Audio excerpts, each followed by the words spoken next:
misses, but they still add up. Your points are okay. Yes. Even in Game 7, he scored 17 points, but it was 6 of 19. No. 17, Okay. Game 7, he was really bad because he had a couple of those turnovers, and the worst one was behind the back pass to Clay in the corner that goes out of bounds. But Skip, when you look at all-time greats, and I will give you LeBron, Jordan, Kareem, Wilt, Magic, Bird, Duncan, Russell, and Kobe, all of those guys played with what?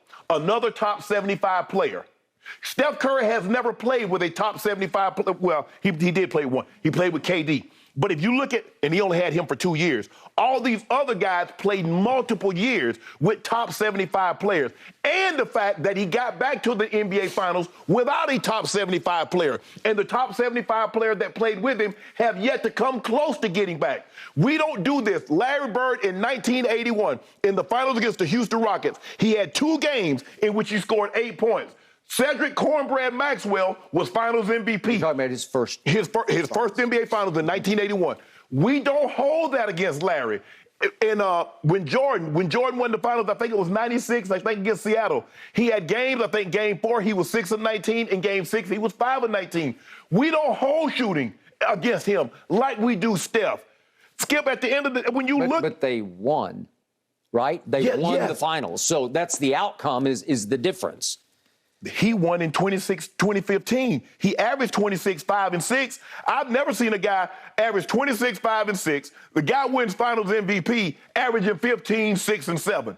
Come on, Skip, and gritty. I get it. 17, 18, Kevin Durant deserved Finals MVP. He averaged 35 in one. I think he averaged 32, 33 in another. But Steph was 27, 8, and 9. 28, 6, and 7. And in 2019, when they lost, he was 35 and 6 against Toronto. Skip, he's been sensational. Just because he had a teammate to outplay him, that's not a knock on Steph. Steph has been great, I'll give you this. I'll give you 2016. 23, 5, and 4 for a unanimous MVP that averaged 30 points. And Skip, that was also the year he was a 50, 40, 90 guy. 50% from the field, 40% from the 3, 90% from the free throw line. And he gave you 23, 5, and 4. So I'll give you that when he's come up small. But that's hard for me to say. If you look at it, Skip, for the most part, has come up small at least once in an NBA Finals. But how many of those players led a contingent of their teammates and executives all the way across country on the 3rd of July to get down on bended knee to recruit a top 75 player in Kevin Durant? Because Steph led the contingent and said, please come save us. Come save me. I couldn't do this. You need to help us, right? But Skip, don't you think now that Kevin Durant needed Golden State as much as they needed him? Can you see what Golden State is? And do you see what Kevin Durant and the Brooklyn Nets are? Now, it might be now people are starting to say, well, hold on. You might have needed them worse than they needed you. They just went 73 and 9. Now, I'm not saying they would have. I don't believe they could have beat Kyrie and LeBron. That's why they did, like you said, led that contingent. I don't believe they could have beat them again, Skip. But Kevin Durant was like, where can I go? Because he got to get that monkey off his back. He's got to win a title. Where's the quickest, easiest way for me to win a title? Let me go join a 73. And I got no problem with it. I got no problem with Kevin Durant joining the team. But let's not pretend he didn't need that team. Okay, I got it. He did. He was 9 years in, and he said, I can't win with my little brother here in Oklahoma City, so I'm going to maximize my chances. I'm going to join forces with the best team by far. I'm going to go there because we're going to win some rings. And he won his 2 rings. And now I question Kevin's motivation. I'm not even sure he's as driven as he used to be because he got his 2 rings and he was the Finals MVP and he rose above all the pressure and all the NBA world on the edge of its seat for him to fall on his face, and he did that. But, Skip, I think he's just as driven. But in the process of going to Golden State and winning those 2 rings, he heaped even more pressure on himself because now he left. Now you got to show that you can win without a Steve Kerr, without that team. Okay, I agree. But Steph also needs to show he can win one to be the driving force of a team with no Kevin Durant. Because don't forget, don't sweep under the carpet over there what happened against Toronto, because Kevin is hurt. And he tried to come back briefly and had a flash. And then he was gone again with the torn Achilles. But against Toronto, little known fact, We had another fairly epic meltdown because against Toronto in games 3, 4, 5, and 6, 3, 4, 5, and 6, little Steph came up smaller than even he is because he shot 33% from 3 in those last 4 games, 33%. And in the closeout game in his building, he missed the walk-off. He missed the buzzer beater that would have sent it to Game 7 back in Toronto. And again, you can say you're nitpicking. Well, we're talking about the all-time top 10 here. So that's on your resume. And it's not as epic a meltdown as the one was in 2016, but I'm still saying that's Steph Curry. And Steve Kerr was raving after the game about we go as he goes. Everything revolves around him. No, not last night. Everything revolved around Clay last night. Thank you for bringing that up. Okay, so what did we see this year? What have we seen so far through this playoff run? Against Memphis. I picked Memphis, and I stand by picking Memphis because if they'd had Dillon Brooks for the 2 games that he was gone, if they'd had Ja for the final 3 games, I believe Memphis would have eliminated Golden State, but we'll never know. Right. But that's my contention, and every game was nail-biter except the one that Dillon Brooks missed in Game 3 when they went back to Golden State. Right. But they were, it was nip-tuck, nip-tuck.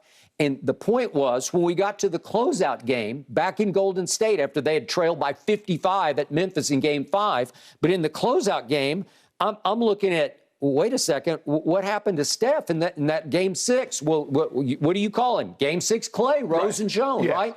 Here he came out of nowhere. He hit 8 threes in that game against, we're talking about Memphis, 8 out of 14 to score 30 points. Steph that night went 10 of 27. Is that not reminiscent of what just happened last night? So fast forward then. Well, he was worse last night. He Slightly. was 5 of 17. Okay, right? Okay. So my point is that fast forward to last night, and it's another closeout Game 6, and who made a big appearance? Oh, it's Game 6 Clay, right? And here he comes, and how many threes did he make last night? He made 8. 8 of 16. So in back-to-back Game 6s against Memphis and then Dallas, Clay just said no. That was a Game 5 last night. I mean, Game 5, I'm sorry. Yeah, but it was closeout. Closeout game, so it wasn't Game 6. But Game 5, he makes 8 more threes, and he's the star of the show. And yet, at the end of the night, and I don't have any problem with this because of the collective 5 games, but Steph gets the new Magic Johnson Award for the MVP. And I'm thinking, well, yeah, but you just shot 5 of 17. What was he? 2 of 7 from 3. I mean, who you gonna give it to? Wiggins, Kevon Looney? I don't know. You got to give it to Steph. Well, okay. Like I said, I don't have any problem with that, but it actually weirdly increases the pressure because, okay, here we go against the team. Again, they're going to take care of business tonight. That's a done deal. I'm not, well, it's just over. It's a done deal. But the point is, Boston has shown that it is the best defensive team in professional basketball. Certainly through the playoffs, it has shown that. Miami was nip-tuck with Miami through the year. But the point is, here we are right now, and Steph is going to go up against Marcus Smart, a villain who did him in, and we're going to talk about that in a few minutes here on the show. Regular season and was it a cheap shot or was it just a clean, hard play? But it knocked Steph out for the final 12 games of the regular season because he dived for a loose ball and crashed into And that was one of the reasons why I didn't pick them. Okay. It's because I was like, man, how healthy is Steph going to be going into the right? Okay, well, here comes his nemesis and his villain back, and I'm sure Marcus is going to be guarding Steph a good bit of the time. Absolutely. So here we go. It is time to validate your new Magic Johnson trophy for the conference finals with your first finals MVP. And if you can pull that off, then that's great by me. It enhances your stature and legacy, but it's hard for me to vault you into the top 10. But Skip, I think right now about a lot of things, they have him at what, the 12th or the 13th best player, and that's with Who's they? When they rank the players, they rank the players all time to 1 through 75. Oh, you mean in the 1 to 75? Yeah, the 1 through 75 ranking. If I'm not mistaken, Skip, I think he's either 12th or 13th. I could be wrong now, because I saw this. This was like All-Star game, so it's been like 3 months ago. That's with 3 titles. And not a 4th, and not a Finals MVP. So, Skip, when you give him that, when you add that to his resume, and he's not done.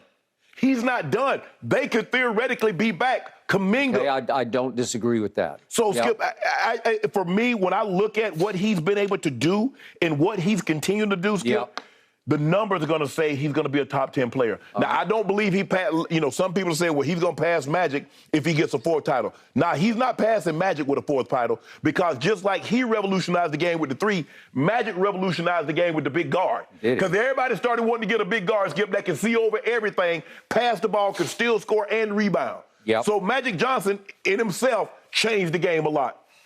For me, Skip, I've seen enough from Steph. And I know we can really nitpick a lot of people. But what he's been able to do at that size, Skip, we say normally small guards don't really dominate the game. Yep. He's a small guard that dominated the game. Okay, I buy that. But just for the record, I'm going to quickly run through my all-time top 10. Okay. Just to say Steph over, him. Okay. I start at the top with Michael Jordan. Okay. I go to Magic.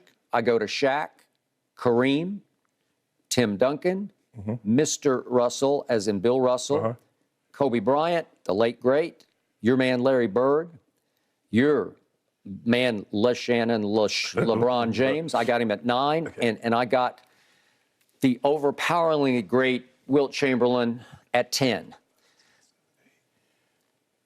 Where are you going to stick Steph? Again, if you're prisoner of the moment, maybe you vault him ahead of, like some people are going to say he's better than Magic, like you said. So some people just vault him up in there, and then that's a hell no for me also. Okay? I can't do that. All right. So where do you go? Is he better than Larry Bird? Well, I guess you could start making the case.